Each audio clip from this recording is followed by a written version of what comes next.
So My Hero Academia Season 2 Episode 2, or Season 2 Episode 15, whatever episode number you want to go by, whatever.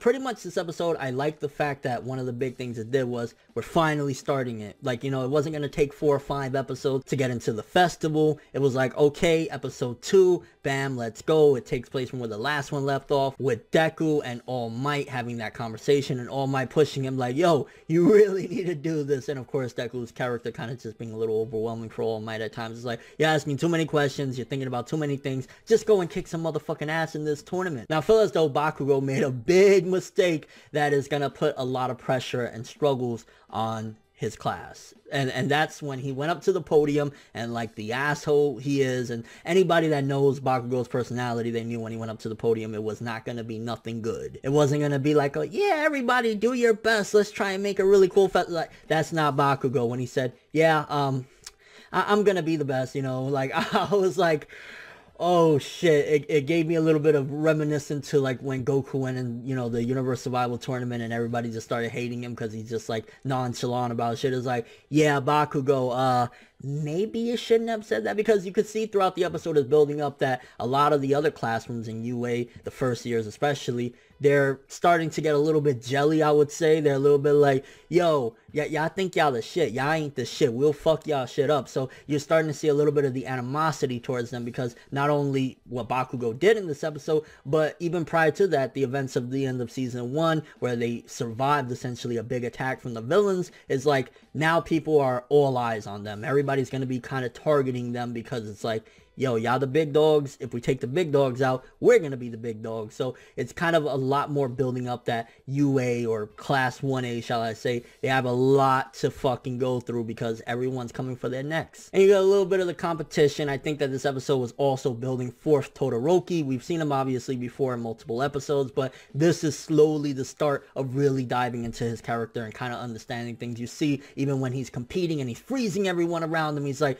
oh yeah, my shitty old man is watching, you know, so I gotta do a good job or whatever. So you're starting to understand a little bit about Todoroki. There is some weird complex relationship there with his father Endeavor, which is interesting because Todoroki seemingly has, you know, ice powers, but his father is a fire dude. So definitely building up some really interesting things there. And I mean, you can see that the dude is fucking dope as shit, powerful as shit, but kind of an asshole. He's somewhere between Deku and Bakugo, because while he'll say like, you know, I respect it or whatever, at the end of the day, I'm still better than you. I'm still gonna kick your ass. So like Deku, when he went up to him, I was like, yeah, you went up to me like that, bro. I would have give you this, all right? Like, Deku, you shouldn't be humble all the time, bro. I would have knocked the fuck out of him. Like, you can see that Todoroki, he's kind of an asshole, but maybe there's some good to him in there somewhere. He's not completely like Bakugo, and Bakugo just want to run his mouth and talk shit. Yeah, something interesting with Todoroki, and I like that it was developing his character. Again, as a whole, this episode wasn't the blockbuster, you know, smash, grand slam or whatever, because it was mainly just like, you know,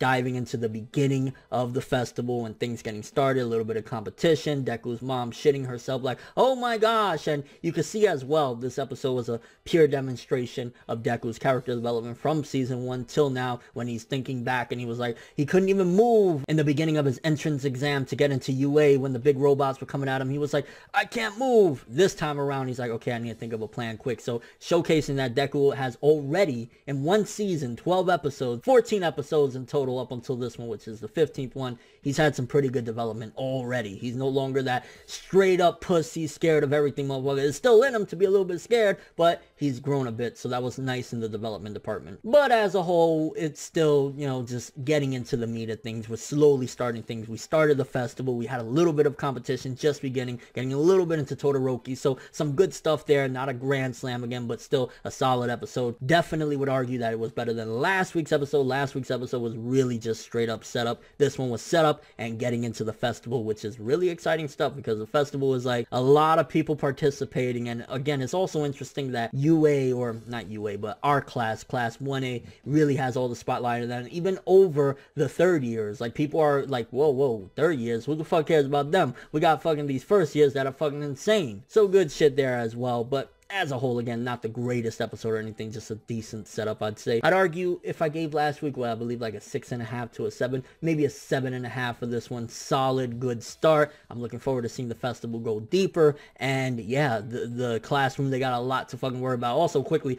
Mineta, that was fucking hilarious, where he's like, oh, you should feel ashamed. I'm outsmarting you throwing the balls. It's like, I love Mineta as a comic relief. He does a great job of playing that role. And I mean, speaking of character development, even though Bakugo was kind of a dick and an asshole going up to the podium and saying that, you do gotta look at it as well, and even Deku kind of notices that he's changed a little bit. Because the Bakugo back then, he would have said, yeah, motherfuckers, I'm gonna kick all your asses, I'm the king of Explodo kills, don't fuck with me. You know, he would have just been on there talking shit, laughing, not giving a rat's ass, and it would have been like, you know, a big joke to him.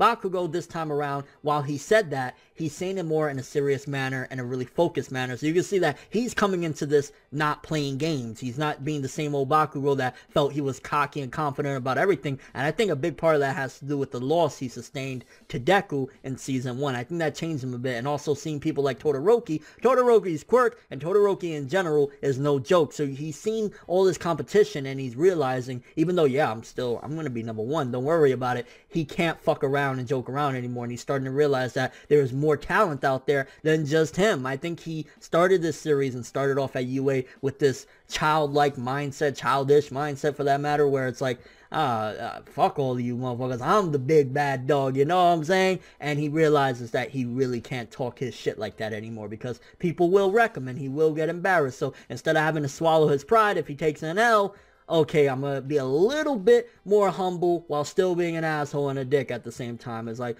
that's development for Bakugo. Weird development, but it's development nonetheless. And then in the episode, you see that there's like Mount Lady, which, ooh, Mount Lady, I want to mount you, girl. No, I'm saying, like, you see a lot of the heroes coming in to actually guard this, because if, for example, the villain, you know, association or the villains in general attack at this event and it's a major disaster, UA is going to seriously look bad, because they already had one invasion at the end of season 1. If they suffer another L like that, it's going to be bad. So they realize that they got to have security. They can't just be vulnerable to everything and everybody, because yeah, you're gonna look bad, and you know, people are gonna say, yo, I want my kid out of here. Like, you can't have good security defenses against these things. Like, you need to have some security measures. So seeing the little setups there as well, again, it wasn't the most greatest episode, but it's really heading in a good direction. But I'm kind of curious what you guys think about it. For starters, what do you think about Deku's character development, that even though he's facing these giant robots like he was last time, opposed to last time where he was like, I'm too scared to move, he's like, okay, I just need to come up with a plan right now. I need to do something, because, you know, he can't just go all out and fuck them up, because he's gonna fuck up his arm, and he still has the whole festival to go. So he's kind of like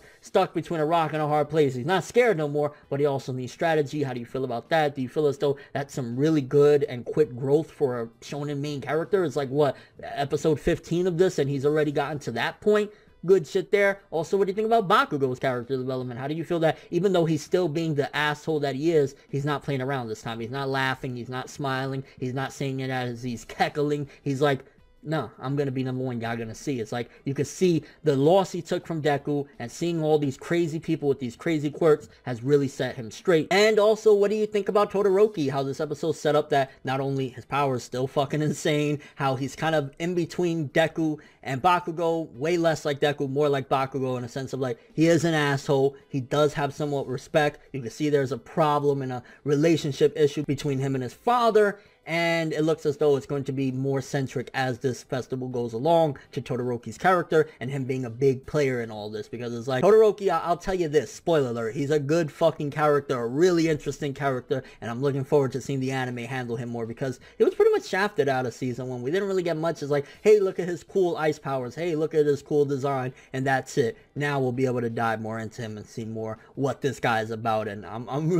looking forward to it, I'll tell you that much. And your overall thoughts of this episode? How do you feeling about My Hero Academia Season 2 pacing-wise in comparison to Season 1? I know Season 1 was definitely a lot slower. Season 1 wasn't really, you know, action-packed until midway in. This one is like, by episode 2 we started the festival. Like by episode 3 we'll be midway into the festival and shit like that. So pacing wise, it's doing good shit. And your overall thoughts of episode 2 of season 2 of My Hero Academia? I ain't gonna lie, I'm excited. Waking up Saturday mornings to My Hero Academia. Yes, I will take that. Thank you very much. But that's all I have for this one. Thanks for watching. Hope you enjoyed. If you liked anything I had to say or enjoyed the video, drop me a like. I'd greatly appreciate it. And if you want more from me, make sure to subscribe, follow me on Twitter, Instagram, and stalk my Facebook to get more when the video ends. I'm ForneverWorld, and as always, people, have an awesome day.